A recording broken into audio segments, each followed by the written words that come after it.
welcome to EdTechX Stories. My name is Benjamin Vidren-Cloquet.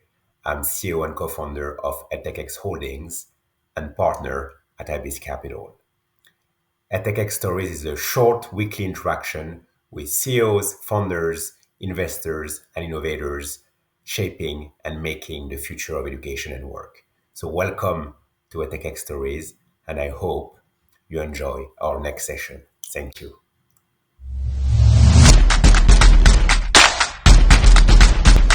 Hi, I'm Lin Zhou. I'm the Senior Vice President and Chief Information Officer of the New School. It is a university headquartered in New York City. That means I lead the enterprise information systems, applications, services, and innovation across the university. Hey Lynn, wonderful to see you and wonderful to have you here.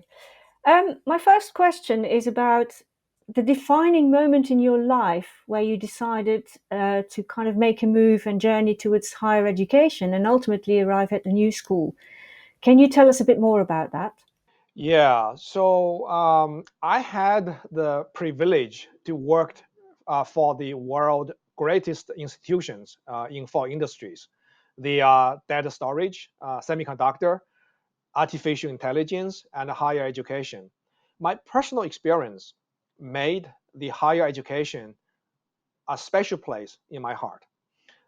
After college, I left China to conduct research for a PhD at the University of Glasgow in Scotland. This was obviously many, many years ago, but I still remember the day when I landed at the London Heathrow Airport. Next to me was my luggage, and in my pocket was $100. That's all I had.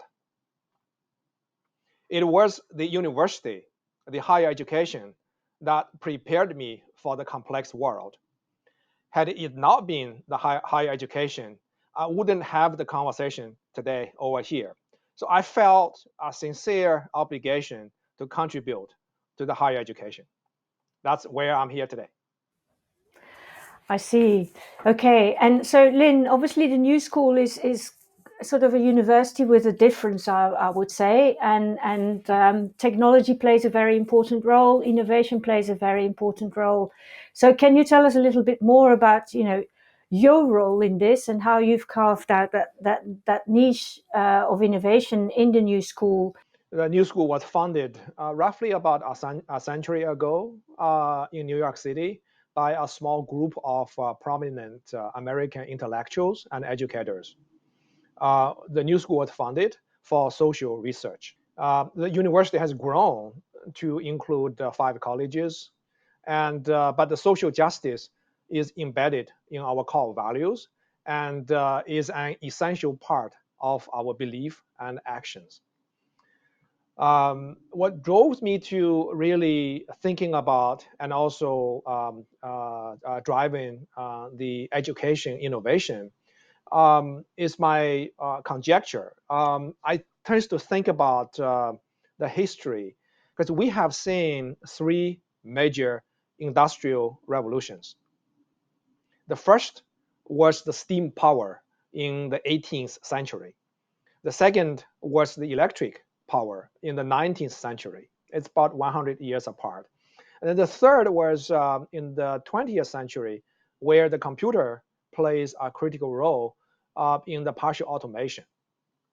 And where we are today, we actually are in the fourth industrial revolution. It is about information technology. So information is power, information is experience, information is business. So to leverage information for driving academic and business outcome, our institution, especially our information technology organization, has embraced the most advanced technologies, such as quantum computing, artificial intelligence, blockchain, data science, and etc. So, but for our society, we have seen that technologies such as artificial intelligence, we also known as AI, has not been adopted as broadly as it could have. As a matter of fact, AI has invited serious inquiries about its transparency, bias. These are not pure technological problems. Instead, they are social DNA problems. So we at the New School, we are known for it is thought leadership on social research and design. Although we are not the ones who would put technology on steroid, but we are the ones who give technology a good DNA. And I think this is the essential role we are playing here. I see. So, and Lin, that kind of DNA aspect of the technology, which is obviously at the core of what you do at the institution, how does that translate into the kind of daily delivery of education? Would you say the technology is highly embedded in that, or would you sort of more say actually the technology is there as a guiding principle? I think there are two serious questions. I think in your question can be stemmed. Number one is how technology triggers our curriculum innovation, and second part is how curriculum innovation drives the adoption of emerging technologies. Right. Our role in the New School is to forming a strong partnership with our academic unit and jointly working on both fronts to, number one, embed technology as an integral part of our daily teaching and learning, but also with technology in mind, provide an informed decision on where the potential curriculum innovation could be. And we have made a tremendous amount of progress on both fronts. Okay, can you give an example of that kind of innovation in terms of, at curriculum level? Yeah. So I could give a few actually, but I think one worth highlighting is about the quantum computing. Why quantum computing is special? Well, if you look at today, we have AI helping our daily life, but there are still problems beyond the ability of the classical computers we have today. I'll give you one concrete example. We all know a medicine called penicillin. So penicillin is actually a relatively simple molecule. It has about 41 atoms, but in order to create a computer model to simulate penicillin, in a classical computer, we would need a memory size of 10 to the power of 86 bits. So how big is 10 to the power of 86? If we count every single atoms in the observable universe, there are only 10 to the power of 82 atoms. So even we use every single atom in the universe, is not even enough. So that simple problem becomes an intractable problem for the classical computer. But how about quantum, right? Quantum, it only takes 286 qubits. So this is one example to say this is a unprecedented computing power coming towards us. And quantum computing in large is counterintuitive in many aspects. Actually, in my own classroom, when somebody is confused about quantum computing, one of the most obvious answer we sometimes say is you are thinking too classically. So it is our belief that technology is one of the most important tools in our students' tool chest so that they can change the world for the better to a better place. Right. Wow, that's not an insignificant challenge, Lin. So obviously technology is at the core of what you do, but you're also an institution where, STEAM, I would say, is playing an important role because you've got a music faculty or a music college at the New School. So how do you sort of, your example was very sort of engineering and tech led. How do you marry that world of the arts and performing arts to your technology innovation? A simple answer is we try really hard, but beyond that, there are more I'd like to elaborate. Number one, I would say music actually is an interesting subject for any technologist.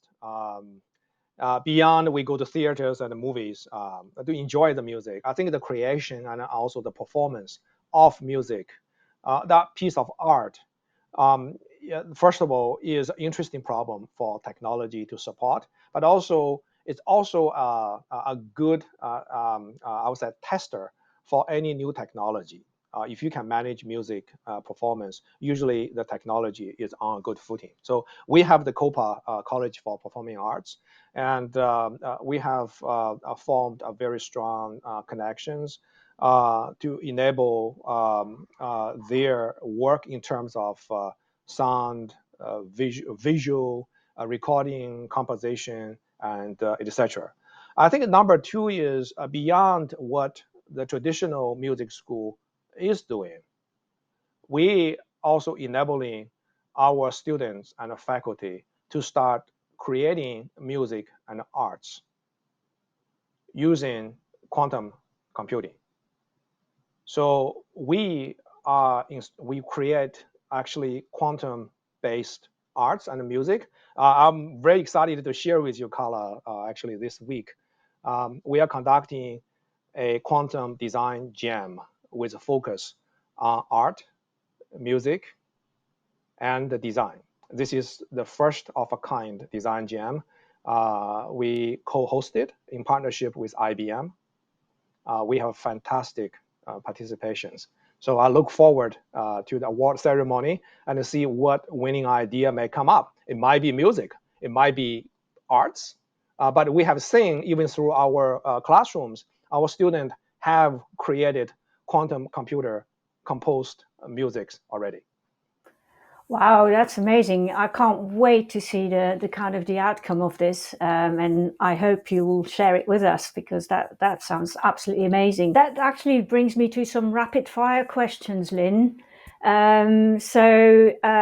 Teach or tech? Teach. Exams or no exams? I passed that question. Okay. Skills or degree? Skills. STEAM or STEM? STEM. Okay, fantastic. Thank you so much. Lin, would you like to introduce or to recommend a next influencer or a next speaker for this series? One of the people I would like to highly recommend is Carlos Garcia. Carlos Garcia. He is the vice president for technology and human resources. Just looking at that title is a very unusual combination, right? You are either a technology executive or a human resource. So he actually responsible for both technology and human resources. So he works for the Vassar College in Poughkeepsie, New York. I won't spoil you his amazing story, but I would only want to say that he's a great leader to speak to. Fantastic. Thank you so much, Lin, for that recommendation. And I've had a wonderful time talking to you. I could talk for you for hours, and I hope we'll have an opportunity to do so. But thank you so much for being with us today and sharing your story.